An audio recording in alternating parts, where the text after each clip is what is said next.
एक उदाहरण घेऊ. आरसा. हा हा आरसा. आरसा. ठीक आहे. मग आता आरसा असताना आरसा कसा राहतो? पाहिलं की त्याच्यात दिसते. किती दिसते? 100% दिसते. त्यात काहीच थांबत नाही. तसं आरशात पाहताना एवढा आरशात पाहायचं.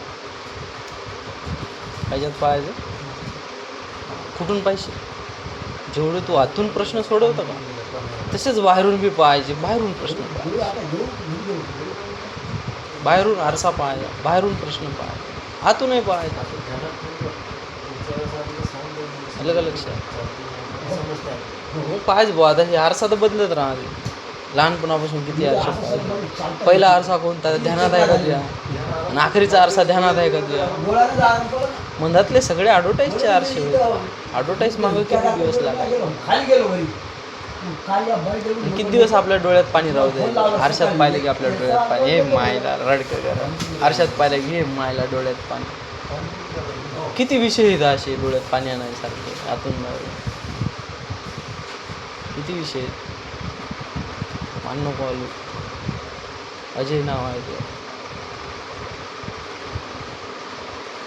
जिथं पाहिजे तिथं लावा आणि जय जयकार कर. उगाच गोष्टी मागायची लावून कायला फिरते. जय कधी होईल? जेव्हा तुला लावायचं कळलं तेव्हा. बाकी तर जय तेव्हा मागं लिहून आहेच. तुला समजला पाहिजे की कवा लावायचा.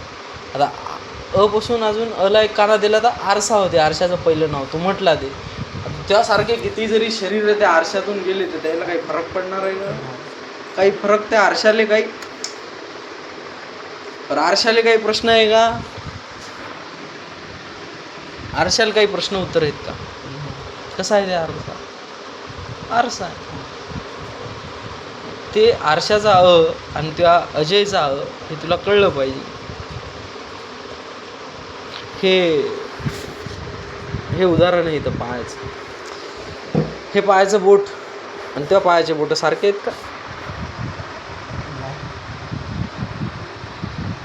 त्या पायाला लागलेलं आहे का?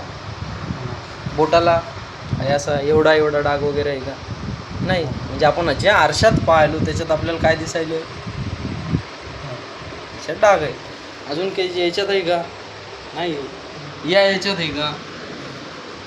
याच्यात आहे का? इकडं अजून 2 आहे. हाय कर बाबा तुला? नाही. इथंच काय माहीत आहे का? ते पाऊल वाईट रस्त्याला चाललं होतं. विठ्ठलाची वीट त्याच्यावर पडली आणि ते काळं झालं. विठ्ठलानं सांगितलं तू जे रस्ता चालला, जे काही रस्ता तू चालला ते रस्ता चालू नको. त्याच्यावर ईट पाडली